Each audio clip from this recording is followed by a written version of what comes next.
श्रीमद् भगवद्गीता अध्याय 1 अर्जुन विषाद योग श्लोक 8 भवानी भीष्मश्च कर्णश्च कृपश्च समितिञ्जय अश्वत्थामा कर्णश्च सौमदत्तस्तैवच।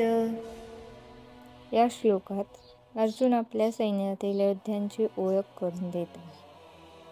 त्यात भीष्म, कर्ण, कृ, अश्वत्थामा, विकर्ण आणि भूरिश्रवा यांसारख्या महान योद्ध्यांचा समावेश आहे, जे युद्धासाठी सज्ज आहेत आणि त्यांनी आपल्यासाठी जीवन समर्पित केले आहे.